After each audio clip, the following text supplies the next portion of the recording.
Hi hello viewers, welcome back to my channel. ಬನ್ನಿ, ಇವತ್ತಿನ ವಿಡಿಯೋದಲ್ಲಿ ನಾನು ಈ ಅಂಗನವಾಡಿಯಲ್ಲಿ ಕೊಡುವ ಪುಷ್ಟಿ ಪೌಡರ್ನ ಯೂಸ್ ಮಾಡಿ ಯಾವ ರೀತಿ ಪಡ್ಡು ಹಾಗೆ ಉತ್ತಪ್ಪನ ರೆಡಿ ಮಾಡೋದು ಅನ್ನೋದನ್ನು ತಿಳಿಸ್ಕೊಡ್ತಾ ಇದ್ದೀನಿ. ನಾನು ಮೊದಲೇ ಹೇಳಿರೋ ಹಾಗೆ ಈ ಪುಷ್ಟಿ ಪೌಡರ್ನಲ್ಲಿ ಅನೇಕ ಪೌಷ್ಟಿಕಾಂಶ ಇದೆ. ಇದನ್ನು ವೇಸ್ಟ್ ಮಾಡದೆ ಈ ರೀತಿ ಹೊಸ ರೀತಿಯಾಗಿ ಅಡುಗೆ ಮಾಡಿ ಮಕ್ಕಳಿಗೆ ಕೊಟ್ಟರೆ ಮಕ್ಕಳು ಇಷ್ಟಪಟ್ಟು ಕೂಡ ತಿಂತಾರೆ. ಹಾಗೆ ಸ್ಕೂಲಿಂದ ಬಂದ ಕೂಡಲೇ ಈ ರೀತಿ ಮಾಡಿಕೊಟ್ರೆ ಇಷ್ಟಪಟ್ಟು ತಿಂತಾರೆ. ಹಾಗೆ ಈ ಮಕ್ಕಳನ್ನು ಸ್ಕೂಲಿಂದ ಬಂದ ಕೂಡಲೇ ಏನಾದರೂ ಮಾಡಿ ಕೊಡಬೇಕು ಅಂತ ಇದ್ದರೆ ಈ ರೀತಿ ಮಾಡಿಕೊಡಿ, ಟೇಸ್ಟಿಯಾಗಿ ಇರುತ್ತೆ, ಹಾಗೆ ಇಷ್ಟಪಟ್ಟು ಕೂಡ ತಿಂತಾರೆ. ಬನ್ನಿ ವಿಡಿಯೋನ ಸ್ಟಾರ್ಟ್ ಮಾಡೋಣ. ನಾನು ಫಸ್ಟ್ ಇಲ್ಲಿ ಈ ಟೀ ಕುಡಿಯೋ ಲೋಟದಿಂದ ನಾನು ಮೆಜರ್ಮೆಂಟ್ನ ತೊಗೊತಾ ಇದ್ದೀನಿ. ನೀವು ಬೇಕಾದರೆ ಕಪ್ಪು ಏನಾದರೂ ಯೂಸ್ ಮಾಡಿ. ನಾನು ಈ ಅಳತೆನ ತೊಗೊತಾ ಇದ್ದೀನಿ. ವಿಡಿಯೋ ಸ್ಕಿಪ್ ಮಾಡದೆ ಪೂರ್ತಿ ವಿಡಿಯೋ ನೋಡಿ, ಆವಾಗ ನಿಮಗೆ ಅರ್ಥ ಆಗುತ್ತೆ. ನಾನು 1 ಕಪ್ಪಷ್ಟು ಉದ್ದಿನಬೇಳೆನ 1-2 ತಾಸು ನೆನೆಯೋಕ್ಕೆ ಇಡ್ತಾ ಇದ್ದೀನಿ. ಇದನ್ನು ನೀವು ಬೆಳಗ್ಗೆ ಮಾಡಿದರೆ ಸಂಜೆ ಹೊತ್ತಿಗೆ ರೆಡಿ ಆಗುತ್ತೆ. ಸ್ಕೂಲಿಂದ ಬಂದ ಕೂಡಲೇ ಮಕ್ಕಳು ತಿಂತಾರೆ. ಹಾಗೆ ನೈಟ್ ಮಾಡಿದರೆ ಬೆಳಗ್ಗೆ ನೀವು ತಿಂಡಿಗೂ ಕೂಡ ಮಾಡಿ ಕೊಡ್ಬೋದು. ನಾನು 1-2 ಅವರ್ ನೆನೆದರೆ ಸಾಕು. ನೋಡಿ, 1-2 ತಾಸು ಆಗಿದೆ. ಈ ರೀತಿ ನೆಂದಿದೆ. ಇದನ್ನು ಸಣ್ಣದಾಗಿ ನಾನು ಪೇಸ್ಟ್ನ ರೆಡಿ ಮಾಡ್ಕೊತಾ ಇದ್ದೀನಿ. ಹಾಗೆ ನನ್ನ ವಿಡಿಯೋ ಯಾರೆಲ್ಲ ನೋಡ್ತಾ ಇದ್ದೀರಾ, ವಿಡಿಯೋಗೆ ಒಂದು ಲೈಕ್ ಕೊಡೋದನ್ನು ಮರಿಬೇಡಿ. ಹಾಗೆ ಹೊಸಬ್ರು ನಮ್ಮ ಚಾನಲ್ನ ನೋಡ್ತಾ ಇದ್ದರೆ ಪ್ಲೀಸ್ ನಮ್ಮ ಚಾನಲ್ಗೆ ಸಬ್ಸ್ಕ್ರೈಬ್ ಆಗೋದನ್ನು ಮರಿಬೇಡಿ. ಹಾಗೆ ಬೆಲ್ ಐಕನ್ ಆನ್ ಮಾಡ್ಕೊಳ್ಳಿ. ನಾನು ಹಾಕೋ ಪ್ರತಿಯೊಂದು ವಿಡಿಯೋ ಕೂಡ ನಿಮಗೆ ನೋಟಿಫಿಕೇಷನ್ ಬರುತ್ತೆ. ನೀವು ಮೊದಲು ನನ್ನ ವಿಡಿಯೋನ ನೋಡ್ಬೋದು. ನೋಡಿ, ಈ ರೀತಿ ನಾನು ಪೇಸ್ಟ್ನ ರೆಡಿ ಮಾಡ್ಕೊಂಡಿದ್ದೀನಿ. ಹಾಗೆ ಸ್ವಲ್ಪ ಆ ಮಿಕ್ಸಿ ಜಾರಲ್ಲಿರೋ ನೀರು ಕೂಡ ನಾನು ಅದಕ್ಕೆ ಹಾಕ್ಕೊಂಡಿದ್ದೀನಿ. ನಾನು ಇವಾಗ ಈ ಪುಷ್ಟಿ ಪೌಡರ್ ಕೊಡ್ತಾರೆ ಅಲ್ವ ಅಂಗನವಾಡಿಯಲ್ಲಿ, 6 ತಿಂಗಳು ಮೇಲ್ಪಟ್ಟ ಮಕ್ಕಳಿಗೆ ಕೊಡ್ತಾರಲ್ವ, ನಾನು ಅದನ್ನು ಯೂಸ್ ಮಾಡ್ತಾ ಇದ್ದೀನಿ. ಇದು ಸಿಹಿ ಇರಲ್ಲ ಇದು ಪೌಡರು. ನಾನು ಒಂದು 4 ಕಪ್ ಆಗುವಷ್ಟು ಅದೇ ಕಪ್ಪಿಂದ ನಾವೇನು ಉದ್ದಿನಬೇಳೆನ ತೊಗೊಂಡಿದ್ವಲ್ಲ ಅದೇ ಕಪ್ಪಿಂದ ನಾನು ಒಂದು 4 ಕಪ್ಪಷ್ಟು ಪುಷ್ಟಿ ಪೌಡರ್ನ ತೊಗೊತಾ ಇದ್ದೀನಿ.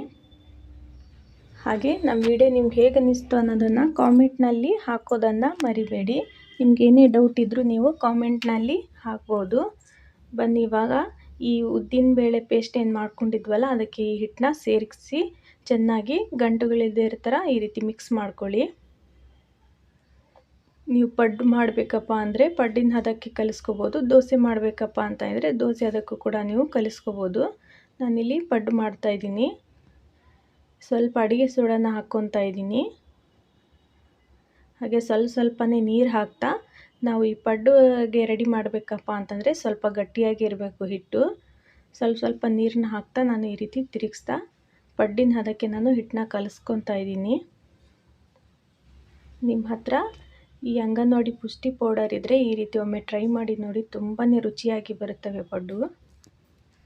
ಇದನ್ನು ಈ ರೀತಿ ಸ್ವಲ್ಪ ನೀರನ್ನು ಹಾಕ್ತಾ ಇದನ್ನು ಚೆನ್ನಾಗಿ ಈ ರೀತಿ ಮಿಕ್ಸ್ ಮಾಡ್ಕೊತಾ ಇದ್ದೀನಿ. ಇನ್ನೊಂದು ಸ್ವಲ್ಪ ನೀರನ್ನ ಹಾಕಿ ಕರೆಕ್ಟಾಗಿ ಪಡ್ಡಿನ ಹದಕ್ಕೆ ಅಂದರೆ ಒಂದು ಸ್ವಲ್ಪ ಗಟ್ಟಿಯಾಗಿಯೇ ಇರಬೇಕು ಹಿಟ್ಟು, ಇಲ್ಲಾಂದರೆ ಪಡ್ಡು ಬರಲ್ಲ ಚೆನ್ನಾಗಿ.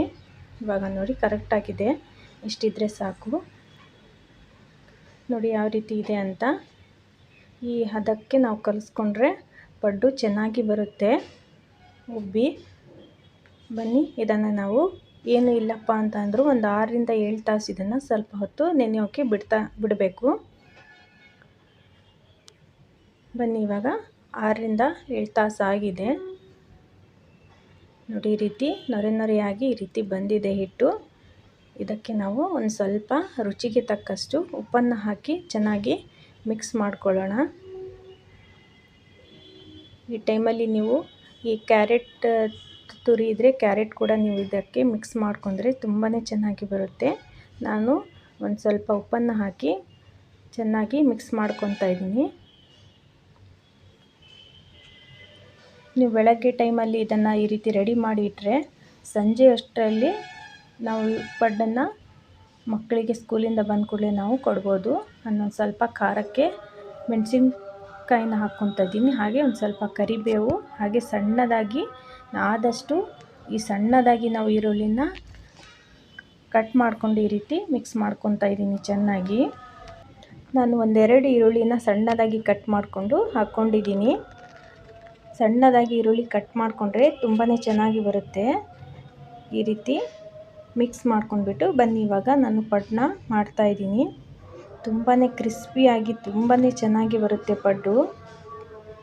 ಸ್ವಲ್ಪ ಅಡುಗೆ ಎಣ್ಣೆನ ಈ ರೀತಿ ಹಾಕ್ಕೊಂಡ್ಬಿಟ್ಟು ಬೇಕಾದರೆ ನೀವು ತುಪ್ಪ ಕೂಡ ಹಾಕ್ಕೋಬೋದು. ತುಂಬಾ ಚೆನ್ನಾಗಿ ಘಮ ಘಮ ಅಂತ ಬರುತ್ತೆ. ಸ್ವಲ್ಪ ಈ ರೀತಿ ಹಾಕಿ ಮಾಡಿಕೊಂಡ್ರೆ ಪಡ್ಡು ಅಂತೂ ತುಂಬಾ ಕಲರು ತುಂಬಾ ಚೆನ್ನಾಗಿ ಬರುತ್ತೆ ಪಡ್ಡುದು.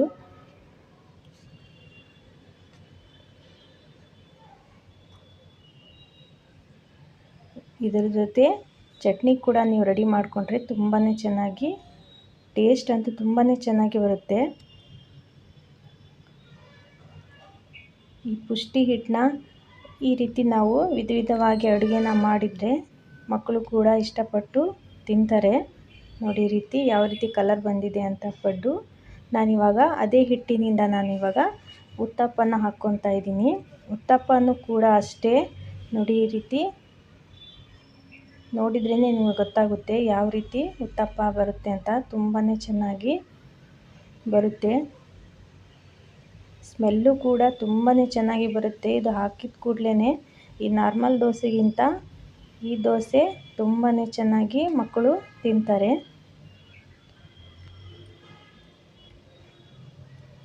ಸ್ವಲ್ಪ ಅಡುಗೆ ಎಣ್ಣೆ ಹಾಕಿ ಒಂದು ಸ್ವಲ್ಪ ತಿರುಗಿಸಿ ಚೆನ್ನಾಗಿ ಬೇಯಿಸ್ಕೊಂಡ್ರೆ ಆಯಿತು. ಇದು ಕೂಡ ಮಕ್ಕಳಿಗೆ ಚಟ್ನಿ ಜೊತೆ ಕೊಟ್ಟರೆ ದೊಡ್ಡವರಿಂದ ಮಕ್ಕಳು ಕೂಡ ತುಂಬಾ ಇಷ್ಟಪಟ್ಟು ತಿಂತಾರೆ.